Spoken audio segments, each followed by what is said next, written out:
سلام به دوستان عزیزم، حالتون چطوره؟ خیلی خوش اومدیم به این ویدیو. امروز توی این ویدیو میخوام بهتون آموزش بدم که بتونید توی آپارات ویدیو آپلود کنید، یعنی نحوه آپلود ویدیو و بعد کاور گذاشتن روی اون ویدیو رو بهتون آموزش میدم. لطفاً ویدیو رو تا آخر تماشا کنید و قبل از هر چیز ممنون میشم که همین الان این ویدیو رو لایک کنید، چنلمون رو دنبال کنید، سابسکرایب کنید، زنگوله بغلش رو فعال کنید و اگه سوالی داشتید توی کامنت ها بپرسید. خیلی ممنونم ازتون. رو بریم سراغ آموزشمون.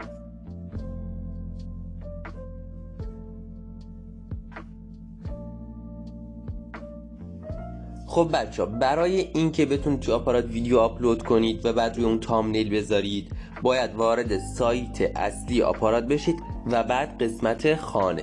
نگاه کنید، الان شما دارید ویدیو من رو اینجا تماشا میکنید توی سایت آپارات، درسته؟ مثلا الان نگاه کنید، اینجا ویدیو منه و خودم الان دارم نگاه میکنم.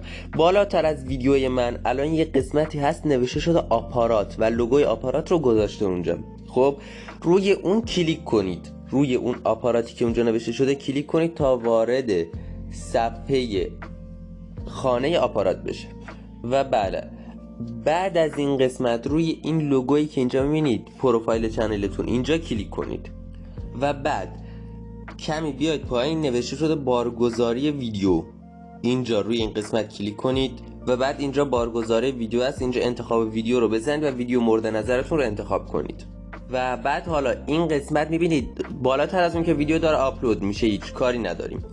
اینجا نوشته شده تغییر تصویر شاخص، اینجا بارگذاری تصویر رو بزنید و از گالریتون یه عکس انتخاب کنید به عنوان کاور این ویدیو یا تامنیل ویدیو و این قسمت اول هم عنوان ویدیو، موضوع اصلی رو می نویسید که در مورد چیه و بعد توضیحاتی که دارید و اینجا دسته‌بندی آپارات مشخص میکنه که موضوعتون در مورد چیه و پایین تر از اون برچسب های ویدیو هست. مثلا من خودم اینجا آموزش میذارم، برچسب آموزش، یا مثلا اسم چنلم آسان مسیر، یا اون چیزهایی که به موضوع ویدیوتون مرتبطه.